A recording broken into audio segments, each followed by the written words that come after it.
Hey, and welcome to the Meditations and Musings podcast.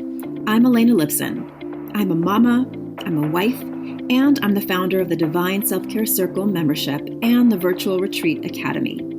I don't believe that you have to sacrifice your body, your health, or your family in order to create true abundance and prosperity. I believe in living based on the divine feminine metrics of success, and these include pleasure, play, ease, grace, and a slower pace. Each week, I'll bring you 1 to 2 new episodes.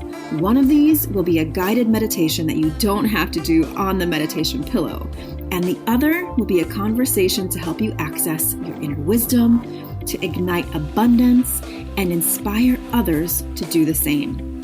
I invite you to join me on this journey back to the magic of a divinely aligned and well cared for you. And now, join me for today's episode. Hello and welcome to the Divine Self-Care Meditations and Musings podcast. Today's episode is a short and sweet but important episode. I'm going to give you 3 tools for dealing with stress. Now, I happen to be recording this during the holiday season, but that is an assumption that holidays equal stress. And for most of us, they do, because we are put in situations where we are having to maybe spend more money than usual, think about gift giving, think about having people over our home or traveling somewhere. Now, again, these are all assumptions. I don't assume that holidays equal stress, but for a lot of us, they kind of do. So I wanted to give you 3 simple self-care tools for dealing with stress in the moment. These are not theoretical. These are not philosophical. These are not esoteric. These are very simple tools for you to choose from among the many wonderful self-care tools and meditative tools and breathing tools that there are out there to relieve stress and anxiety in the moment.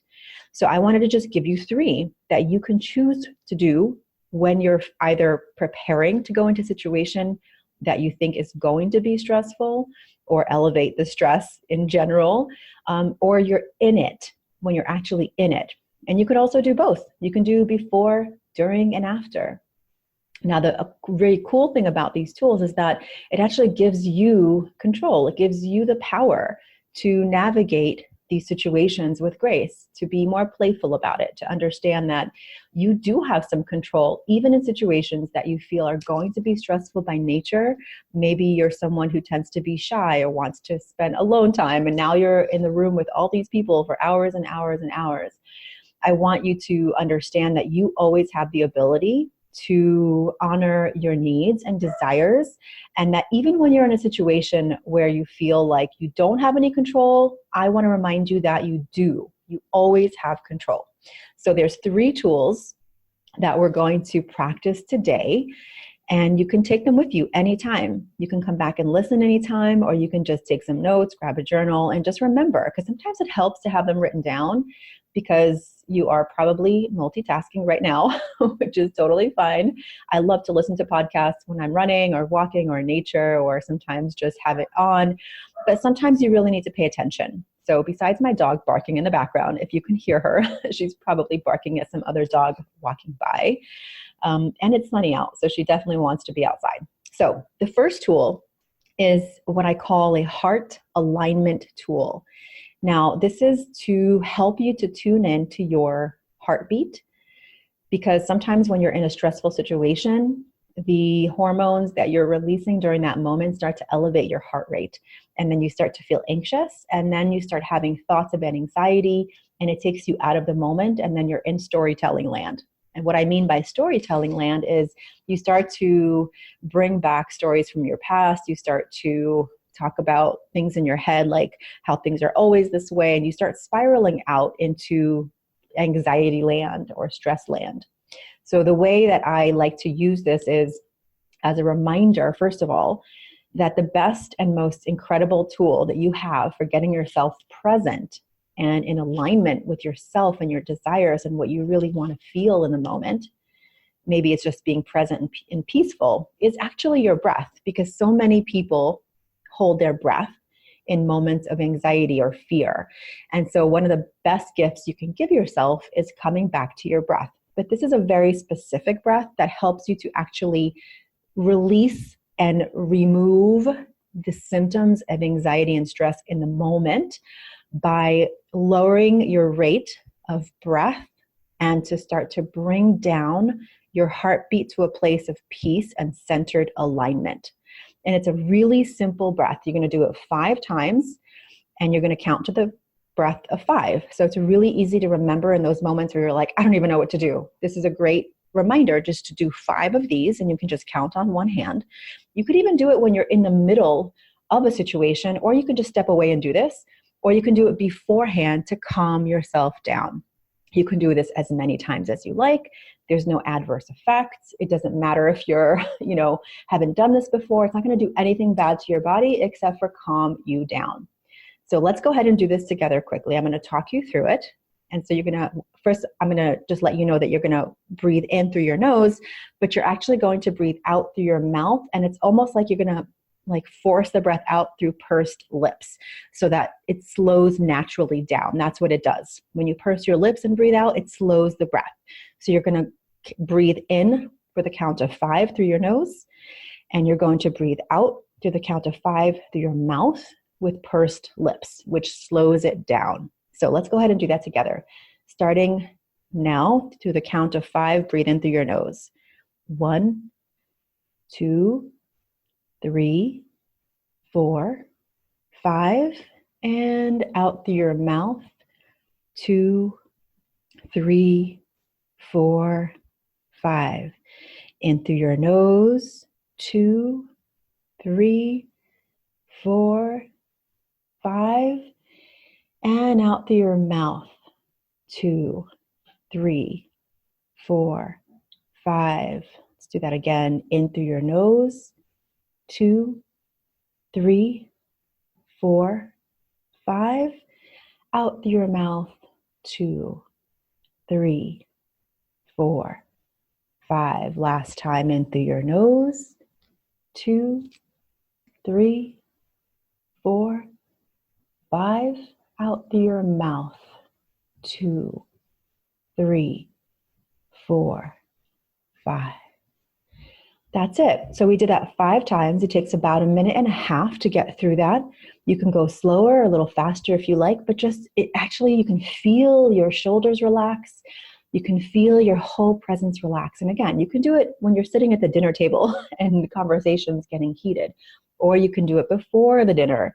What it does is it gets you present, and it starts to relax your brain, relax your nervous system, your parasympathetic and sympathetic nervous system. And if you do this 1, 2, 3 times a day, you'll notice that you start to become much more present and not reactive in the moment. You start to actually see things and hear things and be in the moment. It's a really, really powerful breath that I have used for many years in different versions. But I love the number 5 because it's easy to remember. You can count on one hand. You don't lose track of the numbers, and you just do it. So do this as many times as you need, but at minimum 2 to 3 times a day, or when you're in that acute moment of stress or anxiety. Now, the second thing is to engage your senses. This is the second tool for dealing with stress or anxiety in the moment, is engage your senses. One of the reasons that we start to feel stressed is exactly what I said at the beginning. You start to do storytelling, about the situation, whether it's past events that have happened, past arguments, whether you're feeling like you're surrounded by too many people, like whether you've been triggered by somebody or a comment somebody made. You now start spinning out of control into storytelling land again, right? And the thing to help you get present is to engage your senses. And one of the most powerful senses you have is touch. So sometimes best way to get out of that story is to get out of your head. So one of the things that I love to do is to just take a moment and ask myself, what am I seeing right now?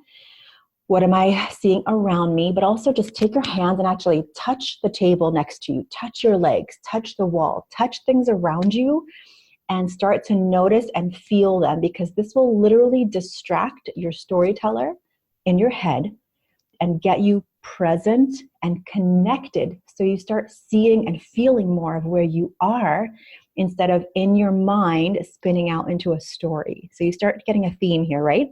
I'm trying to help you get out of the storytelling around where you are and where your life is and get you into the present moment where you actually have a choice. So again, number 2 is engage your senses. Whether you start asking yourself, what am I seeing right now? What am I smelling right now? And most importantly, what am I touching? Get physical with your hands. You can do this. You can step away into the bathroom if you're at an event, and you can literally touch the walls, touch your legs, touch your heart, touch your belly, touch the table, touch whatever's around you, so that your senses can start to come back into your body and you're not in storytelling land anymore. Now, you might need to do this a few times if you're with someone who triggers you, but if you set the intention before you go to the event and say, my intention is to stay present and to not be reactive and to notice when I'm being triggered and to take care of myself in that moment. And I'm giving you the tools to do that. So that was number 2. Number 3 seems obvious, but so many people forget to do this, or they wait until they're on the full brink of like a meltdown. So number 3 is to take breaks. Now, whether you consider yourself introverted or extroverted, you're a physical being, you're a spiritual being, you're an energetic being. And sometimes when you're around people a lot and you're eating and drinking and playing games and doing all these things and having conversations, there's just a lot swirling around. Your system gets overloaded with input, right? There could be music on, there could be a TV on, there could be all kinds of stuff happening. You could be at a restaurant, it's loud, whatever your situation is. The one thing that when I say this to my clients, and they're like, oh, wait a minute, I can do that? Of course, you can take a break. This might just mean you don't have to ask for permission. You barely even have to tell anyone. You can just say, I'll be back. And go grab your jacket, go step outside, go find a nice quiet room. Just take a break and do the breathing. Notice your senses, look around, and just get back into the moment. Just honor yourself. If you need to take a break from being around a lot of people or activity or noise or input, you can do that. It doesn't have to be dramatic. You don't have to become victim. You're just honoring your own self and saying, this is what I need right now. I just need a few minutes to be outside. Go take a walk. If there's a dog, go take a dog for a walk, right? Like, go play with kids.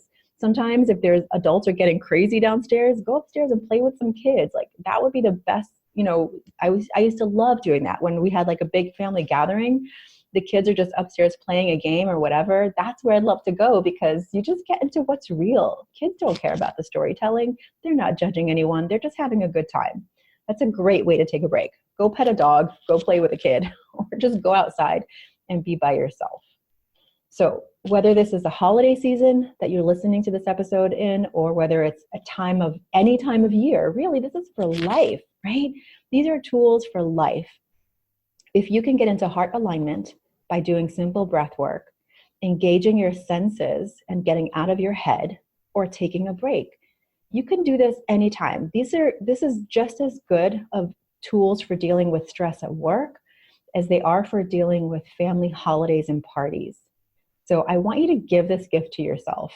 And again, those 3 tools, which I just went over without numbering them, is the heart alignment with the 5 in and out breaths, the engaging your senses to get out of your head, number 2, or number 3, take a break, whether it's by yourself or petting a dog who will appreciate the attention, or going to find some kids, or just being outside by yourself for a few moments, even if you have to go sit in the car. And again, the big thing about this is not to make this a big dramatic deal, but make this part of your self-care toolkit that you take with you wherever you go, whether you're traveling, whether you're home, whether you're at work, or any other area of your life.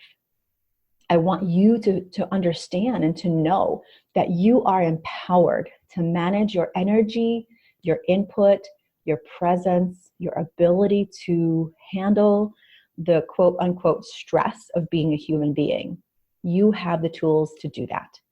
So I hope you use these. I'd love to hear if you do, if they made a huge difference for you, or even a small difference in a moment that really mattered. Let me know. Leave a comment. Leave a review. I'd love to know. And one of the best places you can find me if you want more access to tools, head on over to Instagram at Elena_Lipson. I have some links in my bio that you can use, some tools there. I post lots of inspirational information, and you can also message me. That's probably the first place I go to interact with you. So go ahead and find me there.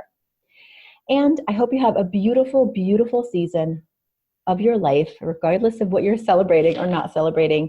Take care of yourself, make time for yourself, and practice these self-care tools so that you can actually be present for this incredible journey that we call life. And I'm grateful to be on it with you. Thank you so much for being here, and I'll see you on the next episode of the Divine Self-Care Meditations and Musings podcast. Take care. Thank you so much for listening and learning about the new divine self-care way of being in your life, business, and the bedroom based on the divine feminine metrics of success: pleasure, play, ease, grace, and a slower pace. If you're ready to bust the myth of overwhelm and tap into an inspired start to each day, I've put together a free video series for you to help you start each day with energy, inspiration, and ignite that inner pilot light which attracts joy, magic, and synchronicity. You can access my 3-step magic morning practice to help you ignite your inner light and attract the abundance that you're craving. Head on over to elenalipson.com/gift. And if you enjoyed this episode, I would so love if you share it with a friend, a sister, a mother, a daughter, and please leave a review. That is how the magic starts to ripple out. Here's wishing you a day full of beauty, magic, and divine self-care. I'll see you next time at the Meditations and Musings podcast.